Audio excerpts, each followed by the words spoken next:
E é isso, eu sou Vitor Oliveira, cientista político, diretor da Pulso Público. Um prazer estar aqui com vocês. Estou com a minha querida Daniela Castro, também diretora executiva da Impacta. A gente está nesse projeto Eleições e hoje viemos bater um papo com vocês sobre como as organizações, como a sociedade civil, de maneira geral, pode se articular, pode acompanhar, pode atuar nas eleições para promover, defender suas causas, né? Enfim, é nesse contexto, Dani, virando para ti, aproveitando que a gente está aqui junto, dando início a esse bate-papo, rolando a bola para você, mas muito mais do que uma pergunta, né?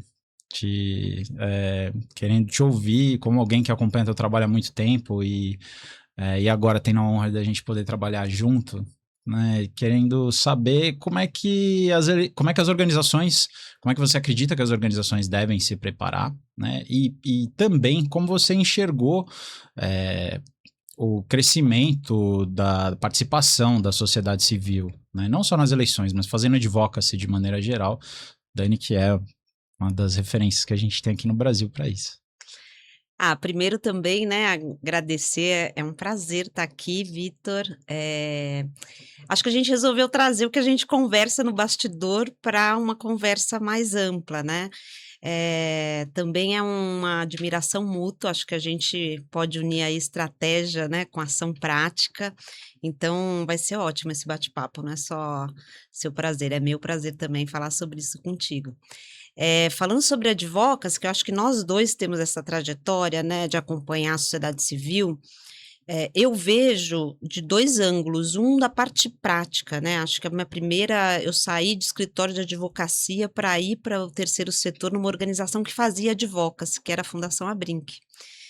E por que que eu cito a Fundação Abrinq? A gente vai falar de eleições, a gente vai falar de carta compromisso, né, mas, no geral, eu vejo que mudou muito a atuação da sociedade civil para uma atuação entendendo a política, a influência política como algo que faz parte, né.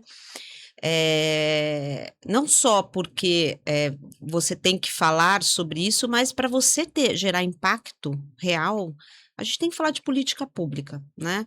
Então eu acho que já havia 25 anos atrás, já uma ideia de influenciar a política pública, mas eu acho que hoje a sociedade civil já tem um acúmulo, né, Uhum. de pensar estratégias. A própria carta compromisso é uma, né, Sim, famosa carta a compromisso. famosa que a Vamos gente falar vai disso. falar bastante sobre isso, mas é uma prática da sociedade civil. Agora, eu acho que é legal a gente estar fazendo essa conversa, né, e aí dividindo essa conversa com as outras pessoas, porque eu acho que a gente precisa falar mais. Eu acho que tem aí, não é só a carta compromisso, acho que navegar na política é fazer análise do que está acontecendo, é fazer um diagnóstico robusto, né, e aí você é mestre nisso, né, a gente tem que entender como navegar e como fazer esse diagnóstico. Pensar estratégias além da tradicional, né, acho que a gente pode falar um pouco disso aqui, né, sobre o advocacy no legislativo, nas eleições, né, acho que se pensa pouco nisso. E também alguns aspectos que são, a execução, né. Uhum. A gente fala de estratégia, mas uma estratégia morre na execução, e no caso das eleições não dá nem para morrer, né, você capota, porque a prática de uma campanha política, né, o dia a dia é muito vivo, né, muito e como navegar, né, como lidar com quem está concorrendo, como é que lidar com o público interno, né. Mas em geral eu acho que a sociedade civil, hoje, tá mais consciente de que precisa incidir, muitas organizações fazem isso, mas eu acho que a ideia da gente, se juntar, né, para um projeto eleições como é que a gente pode pensar essa estratégia com método, eh, antever riscos e navegar de uma forma mais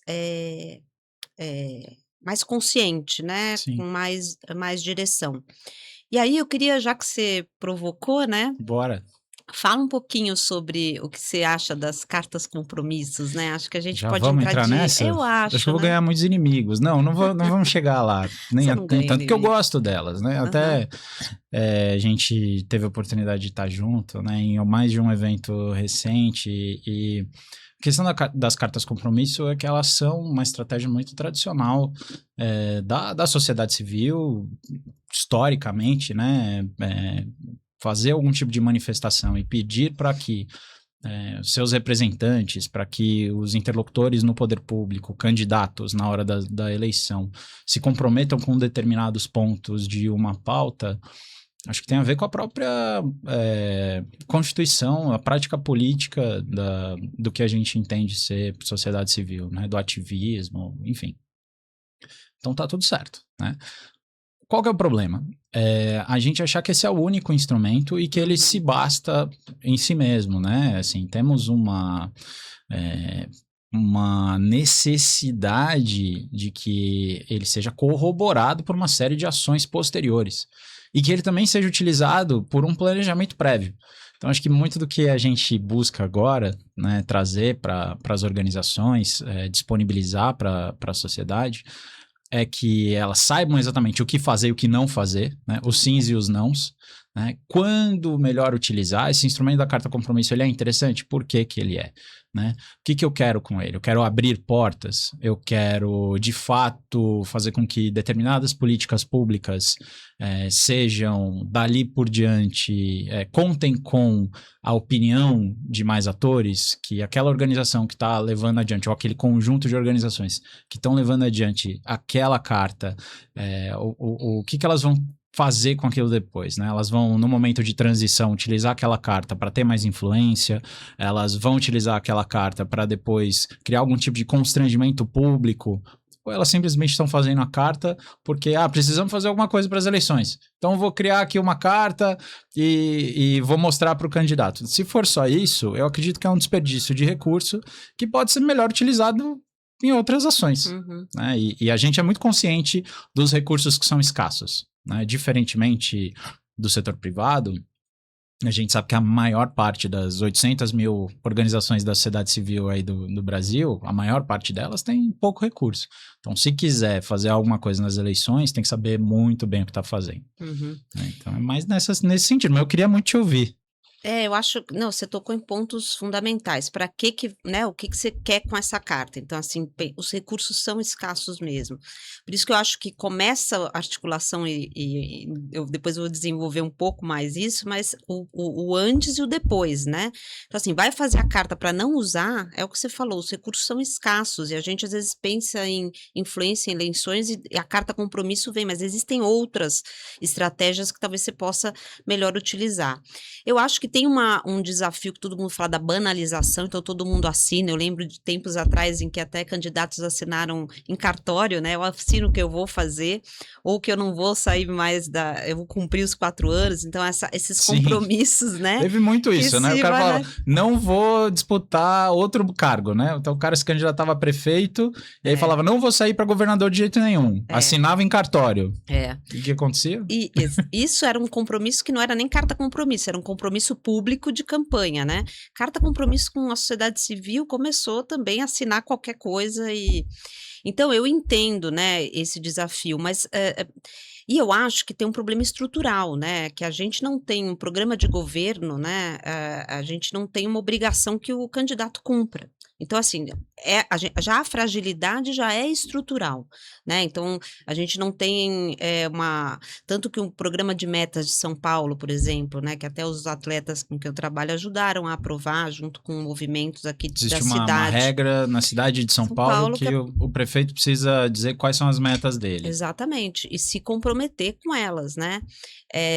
Mas como a gente não tem isso, logicamente que qualquer carta compromisso não tem algo mandatório, mas a ideia é justamente, eu acho que da sociedade civil, é colocar na mesa, você está dando algumas mensagens. Primeiro, a gente quer compromissos concretos com indicadores, com política pública, né? Eu acho que esse é um movimento interessante. Apesar da banalização, eu vi muitas cartas compromissos que deram resultado em política pública. Isso é legal ouvir, né? Porque a gente, obviamente, sabe que tem muitos exemplos, a gente ouve muito mais falar dessa banalização, mas é legal também ouvir os que deram certo, né? Então...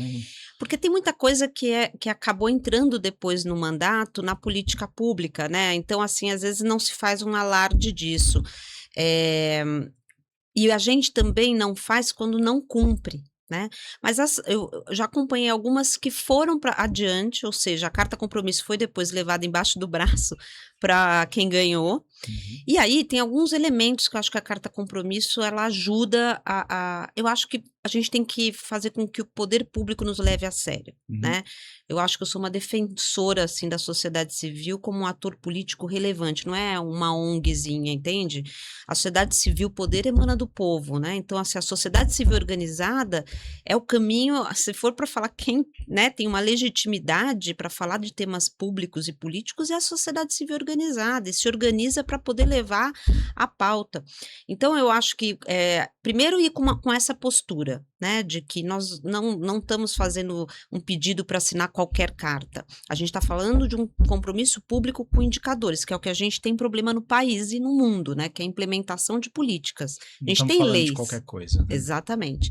Então eu acho que a carta compromisso tem que vir com um diagnóstico robusto, assim, de qual é o que se quer. Uhum. A gente quer aprovar uma lei, quer implementar uma lei, né, quer que a gente alcance indicadores, deixar muito claro, né, o que é. E aí depois a parte de gestão e governança, como vai ser feito isso? Se a sociedade civil já diz: "Olha, tem um plano de governo aprovado, a gente quer fazer parte da Uhum. governança deste plano, como tem um comitê técnico", então dizer o como também coloca a gente, e eu acho não, muitas cartas que eu vi dando certo foi justamente que ela teve governança, depois teve um passo a passo, então a sociedade civil foi em bloco, e aí entra a questão de ir em bloco, fica mais fácil, Sim, né. porque a gente falar de coalizão também entra em uma outra questão, mas eu queria te ouvir até o fim, né? Sobre. Porque a gente tem que. Então, você falou sobre o começo, que a gente não pode chegar lá de qualquer jeito, né? Tem que saber o que está Uhum, pedindo, tem que chegar com. Tem que entender sobre o que é que a gente está falando, em termos de política pública, para quem que a gente está pedindo, né? Indicadores técnicos, enfim. Então, politicamente, tecnicamente, a gente tem que estar bem pautado, né? uhum. E o que mais que essa carta tem que ter Não, eu acho que definido? é isso, saber também o como, né. Uhum, Então se o governo assume amanhã, qual seria o passo a passo? Então a sociedade civil, e aí a gente fala muito isso em advocacy, né, a sociedade civil tem que entender exatamente como aquela mudança vai acontecer. Então não é simplesmente ir lá e falar: "Ó, eu quero o programa tal".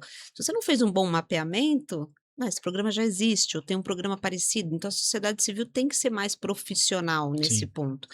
E aí colocar na carta compromisso algo mais detalhado, de que vai disponibilizar recursos, de que você pode até colocar dados, hoje o recurso é de tanto, a gente pede um aumento de tanto, para dizer assim, a gente tem conhecimento em que, como estamos nesta política, e a nossa proposta concreta é essa. Uhum. Esse só seria um cuidado, né, da gente fazer uma carta compromisso, o resto você falou muito bem, é depois disso, e aí? Né, vai divulgar se não está cumprindo?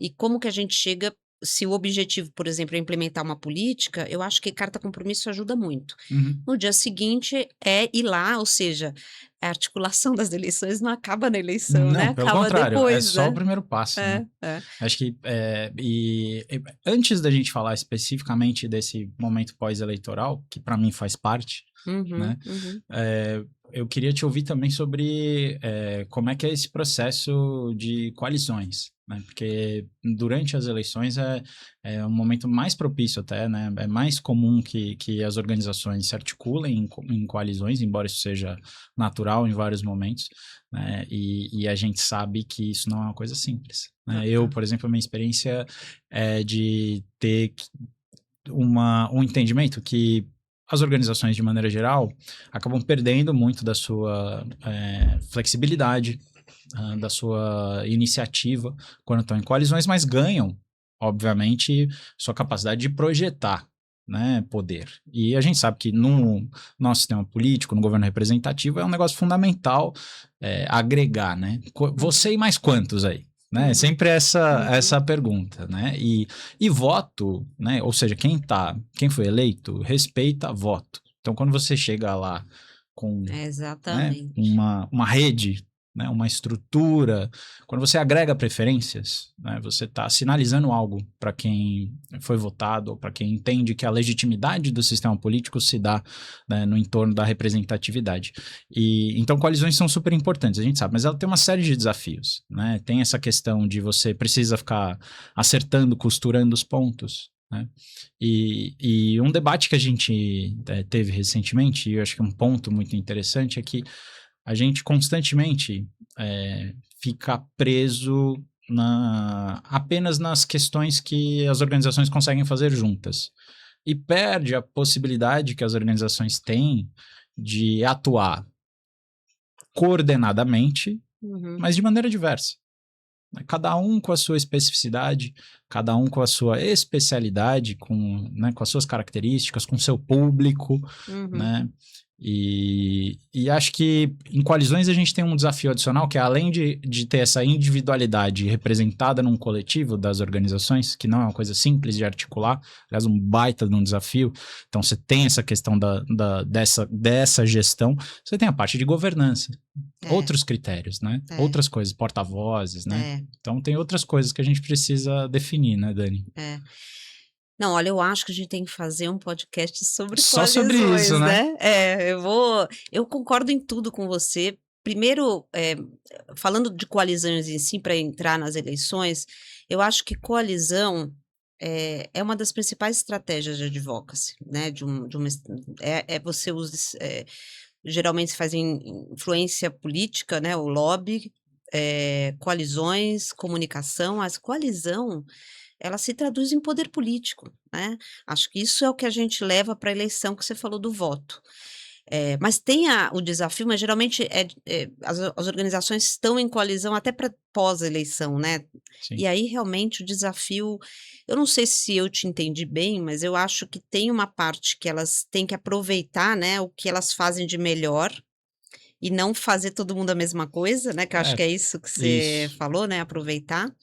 Agora, eu acho que funciona muito bem quando tem uma agenda comum muito definida. Porque, às vezes, com a agenda comum definida, você consegue unir até organizações que elas não concordam em alguns pontos. E é uma pena não estarem juntos naquele, né? Pode até ser no momento de eleição, né? Se conseguir olhar para uma agenda mínima.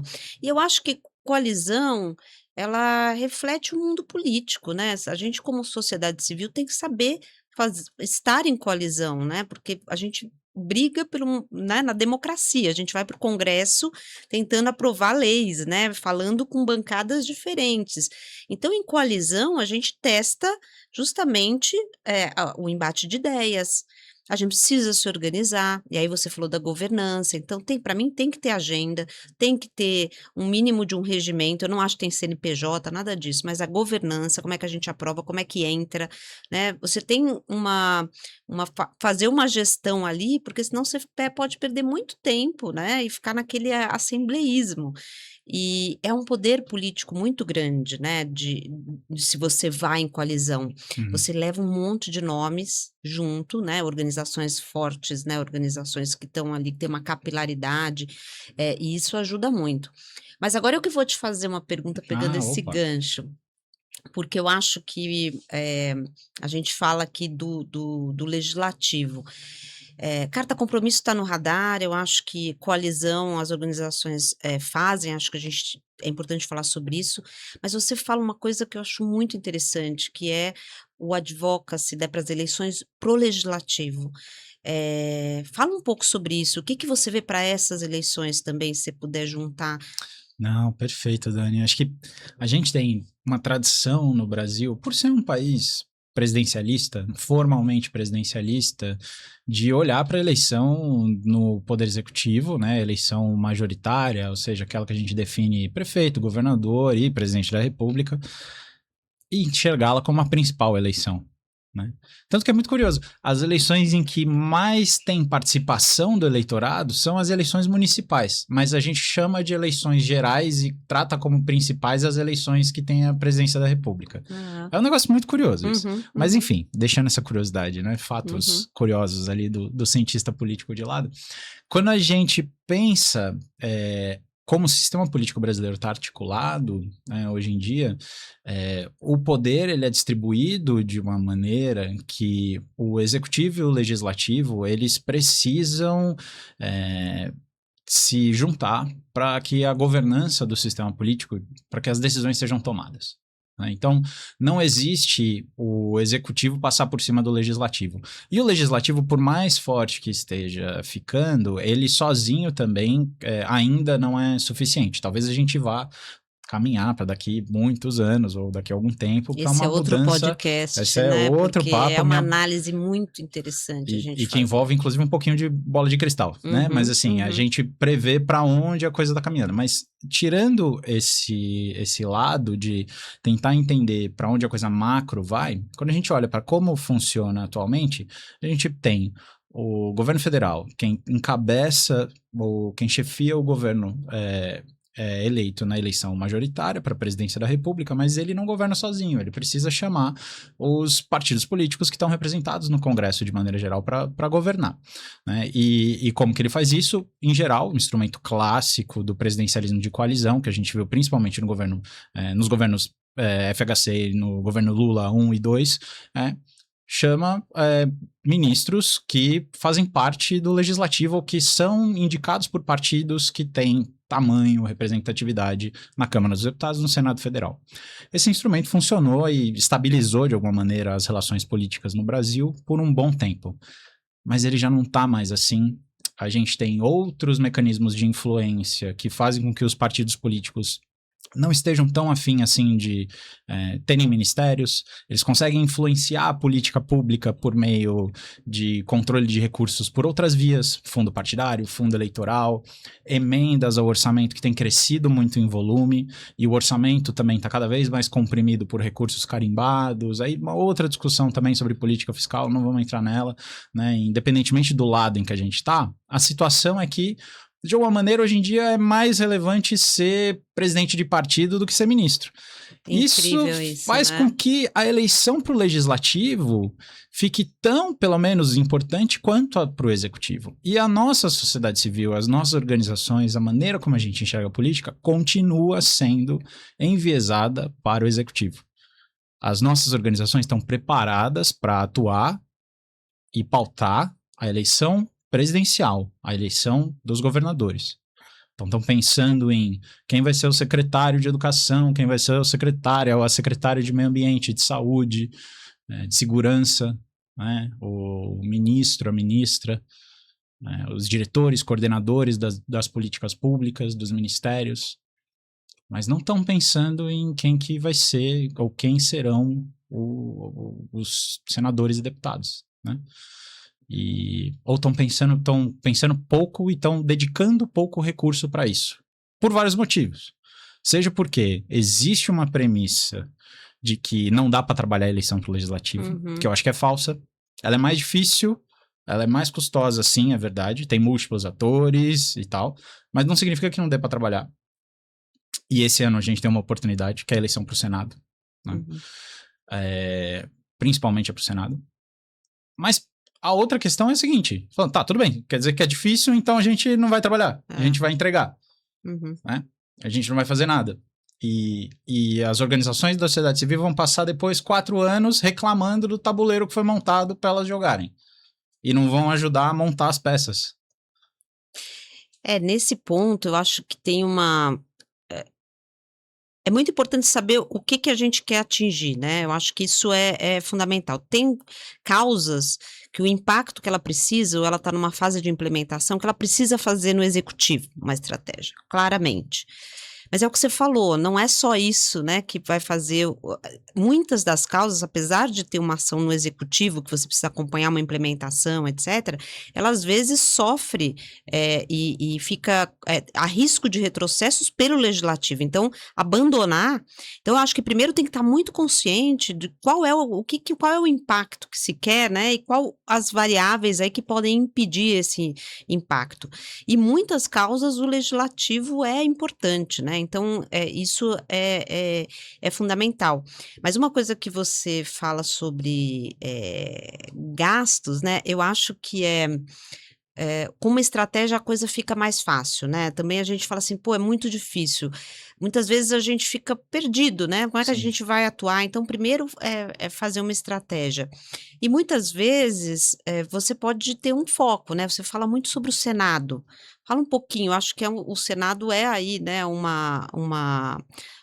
local em que as eleições, né, tem uma dinâmica importante, tem também algo que talvez possa direcionar melhor as organizações que querem incidir no legislativo, não? Sim, e por isso que eu acho que essa nossa parceria é tão importante, sabe, Dani? Porque acho que você com toda a expertise, com toda a calma que você traz pra gente, né, na hora de, não, tudo bem, tá complicado, tá Às vezes eu fico difícil. muito Não, irritada tudo bem, na mas você política. traz calma pra gente. E eu fico botando pilha e você acalma, isso é importante, né, ter os dois. Mas assim, as organizações precisam entender o cenário que elas estão pisando, né? E o que que a gente tem esse ano? 2/3 do Senado se renovam Uhum, necessariamente.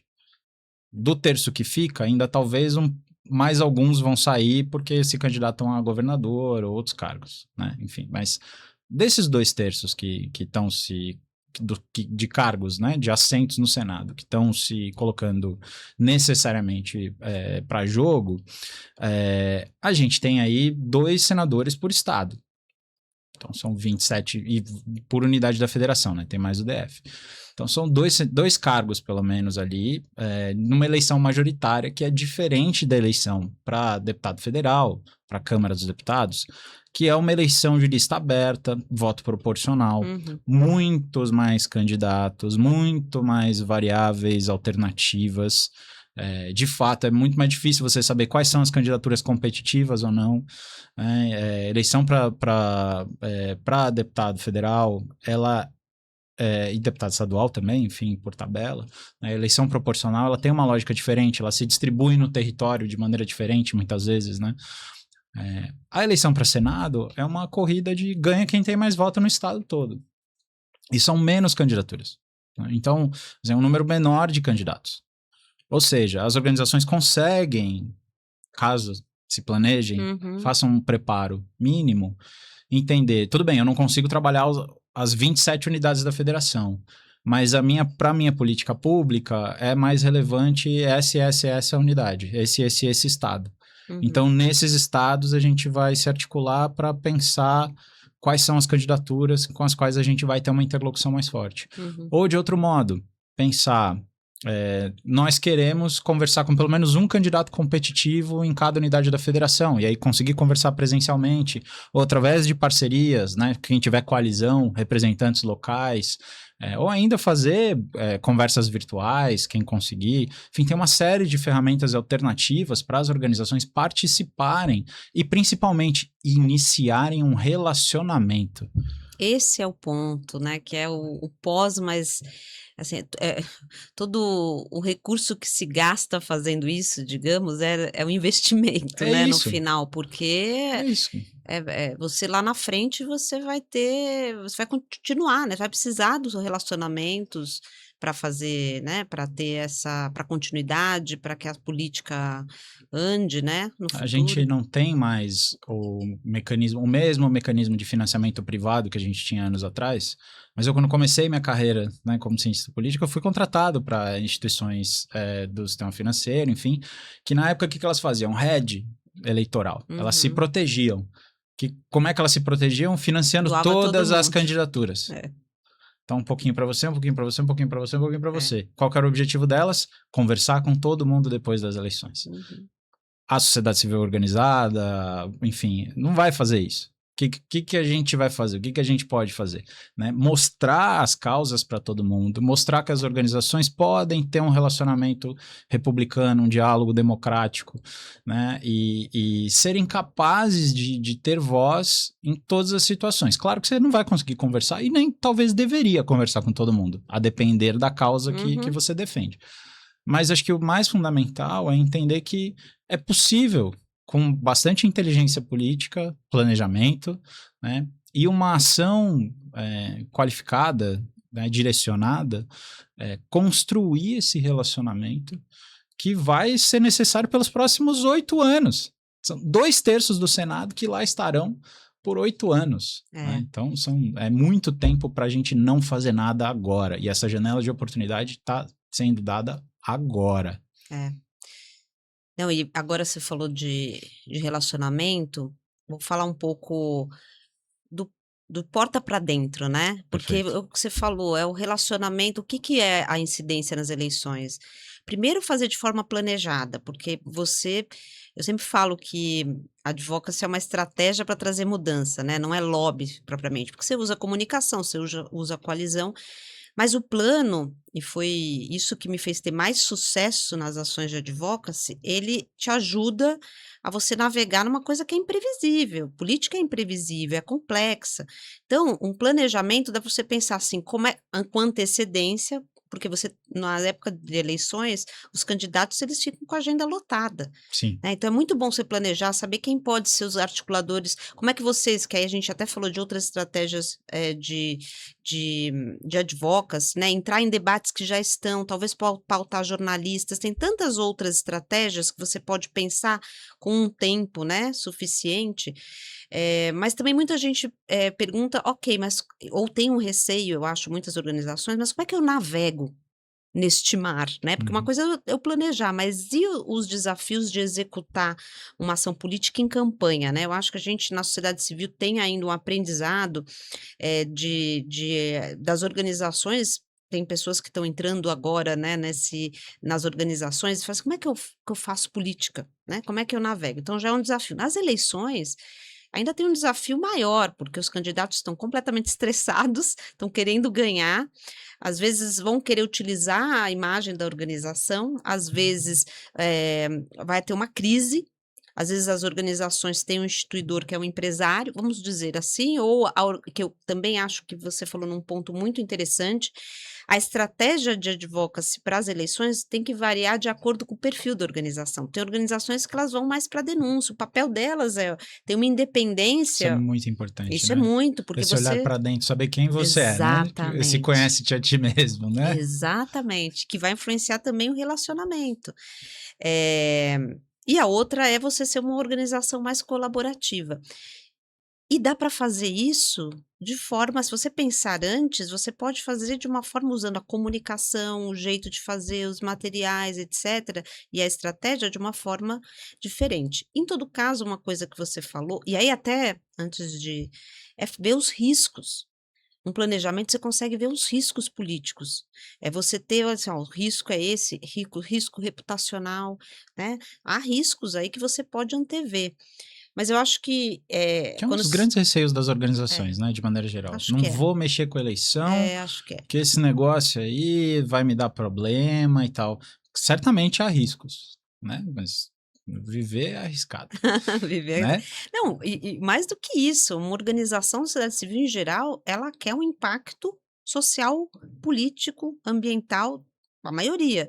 E quase pouquíssimas causas, eu consigo ver algumas interferências que a autorregulamentação ajudou, mas a maioria das causas fala de política pública. Claro. Então fala de política. Então, assim, muitas Logo, é vezes preciso controlar esses riscos, né? é É preciso isso. ter estratégias, acho que o planejamento vem muito daí, uma ação inteligente, o monitoramento e a análise tem que estar alinhados com aquilo que foi planejado. Né? Eu penso muito nessa ideia de planejamento e que é tão fundamental a gente fazer, né? Então, esse entendimento, né, de quem somos nós, né? A organização ter essa capacidade de olhar de maneira bastante honesta, né? Saber o que ela traz de maneira especial para tanto em termos de contribuição, de legitimidade, de caráter, de possibilidade, de recurso, com o que ela pode contribuir, isso especialmente estando em coalizão é algo importante, né? Tem organização que tem papel de financiamento, tem organização que tem papel boa. de articulação, tem organização que vai conseguir dialogar com determinados atores políticos, com outros não, tem organização que vai conseguir tomar mais risco do que outras, né? Por conta do perfil, tem organização que não vai poder tomar risco nenhum, né? Então, E esse dá para entendimento é fazer, muito é bom. simplesmente, né, mudar a estratégia que você vai adotar. Não, com certeza. E acho que quando a gente está na prática, né? Então, quando você tem esses riscos controlados e mapeados, aí a prática, né? Os relacionamentos que você vai buscar vão estar alinhados e adequados a esse perfil de risco. Uhum. Né? Muito, muito parecido como se você estivesse compondo ali uma carteira de investimento ou algo do tipo, né? Então, a pessoa quer um perfil mais arriscado, mais arrojado, então a gente busca, né, relacionamentos com atores políticos que também vão dar algum tipo de resposta nesse sentido. Então, acho que tudo tem a ver com esse planejamento, né? Eu acho até mais, eu acho que assim, o investimento você pode até não investir, né, eu acho que você está correto, pode escolher o perfil, mas gente, se você é uma organização da sociedade civil que quer impacto, é muito difícil não Algum fazer risco tem que assumir, política, né? não mexer na Ah, política. Você pode até escolher não fazer nas eleições, né, mas assim, eu sempre falo, você tem que estar no jogo. O uhum, jogo não é qualquer jogo, mas você claro. tem que estar que política é isso, né, como é que você se organiza para o bem comum, enfim, não tem como você entregar impacto, eu falo muito isso, é impacto que tanto se fala, em geral mexe com política pública, e política pública mexe com política. E ainda mais com o que você falou no começo, que eu acho muito interessante a gente deixar para uma próxima, que é o papel do legislativo na definição de política pública, né? Porque se a maior parte do orçamento, fundo partidário, emenda parlamentar tá para lá, tá com o legislativo, então assim, é impossível a gente não falar de eleições, né? Então assim, não mexer com política. É Então isso. assim, o que a gente pode falar para todo mundo é dá para fazer de uma forma organizada, diminuindo riscos, olhando para o perfil da organização. A gente que adora o tema, né, e a gente já viu tanta coisa, eu já vi perfis diferentes de organizações e e dá para fazer com uma forma cuidadosa e Sim, sim, acho que tem uma necessidade das organizações ao se engajarem, né? Tudo passa por essa decisão do engajamento. A partir do momento que, que a organização decidiu se engajar no processo político, ela também sabe que ela vai correr algum tipo de risco, né? E aí vai ter algum tipo de contramedida, de maneiras, de políticas para lidar com esses riscos. uhum, Né? E acho que o que a uhum. gente está propondo aqui tem a ver com isso, né? A reflexão, o planejamento e os processos depois vão ser fundamentais. Porque, por que dialogou com essa candidatura e não com aquela? Aí, não, porque isso estava no nosso planejamento e em função desses valores, desses critérios, por conta disso a gente fez esse diálogo com A e não com B, Uhum. né? É. Ou não vamos fazer, está no nosso planejamento, porém, então, tudo, quando passa por esses critérios, esses filtros, né, a decisão, né, fica mais fácil. E também as coisas, os nãos, né? Eu gosto muito de falar isso, porque É, a clareza para dizer sim é muito fácil. é, E as organizações são convocadas a dizer sim, muito, o é. tempo todo. Nossa, você falou, eu sempre falo plano de advocacy, né, uma estratégia, a estratégia em geral te ajuda a decidir o que faz, mas ajuda a decidir o que não O que não faz. fazer. Exatamente, Né? exatamente. Eu acho que às vezes o que não fazer é muito mais relevante do que o que fazer. Porque o que fazer às vezes tá muito evidente, mas decidir o que não fazer, É. especialmente quando nesse contexto de escassez. E quando eu falo escassez, eu não estou dizendo só de recurso financeiro. Claro que essa daí Uhum. né, mas uma escassez de tempo. A gente está agora, enquanto a gente grava aqui essa conversa, há cerca de 3 meses das eleições É, exatamente. do primeiro turno, Uhum. né? Então, a gente ainda vai... 4 meses. Não, desculpa, 4 4 meses, meses. perdão. 3 meses no início da campanha. É. Né? Então, a gente ainda vai ver muita coisa acontecer, né? E a grande dificuldade nesse processo todo é você não se perder. né? Você saber para onde você está indo, você ter noção de quem você é, né? Ou seja, de qual a melhor contribuição que você traz para o processo, estando você sozinho, ou estando você atuando em coalizão, né? E principalmente, quais questões você não vai lidar, né? Porque só com isso você já resolve um monte de problema. Né? E sejam problemas que as pessoas frequentemente associam com o engajamento, né, cívico, com a atuação em política, em eleições, que isso aí é corrupção. Né? Qualquer coisa é corrupção. A pessoa entende que qualquer tipo de participação política é algum tipo de violação ética e tal. E não é. Óbvio que não é.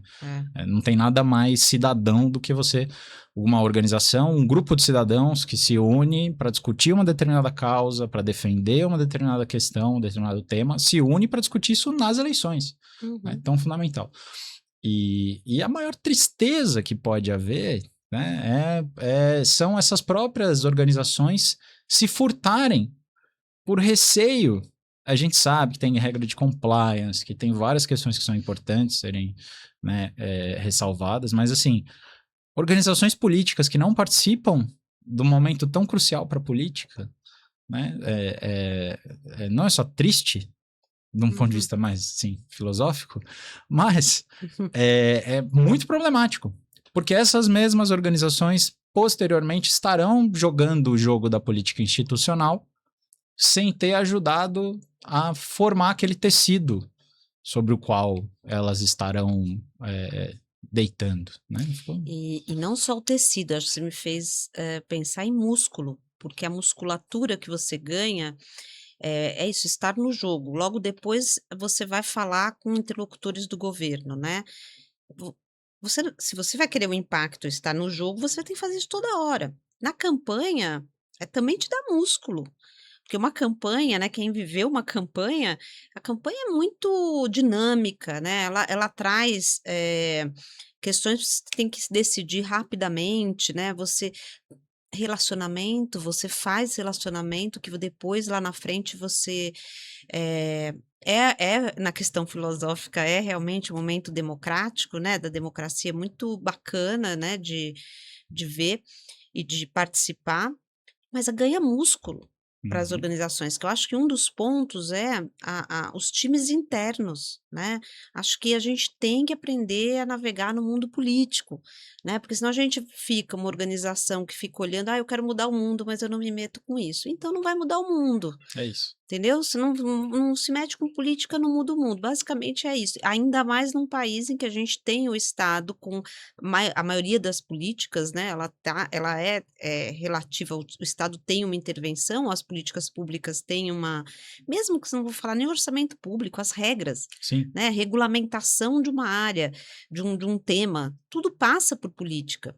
Então eu acho que a musculatura também que o time ganha e que pode ser desenvolvido ao longo também do processo, né, a gente, acho que vocês também, a gente vê isso no nosso hub também, né, do Advocacy Hub, né, que muitas organizações vêm para tentar se qualificar, se capacitar para fazer advocacy, né.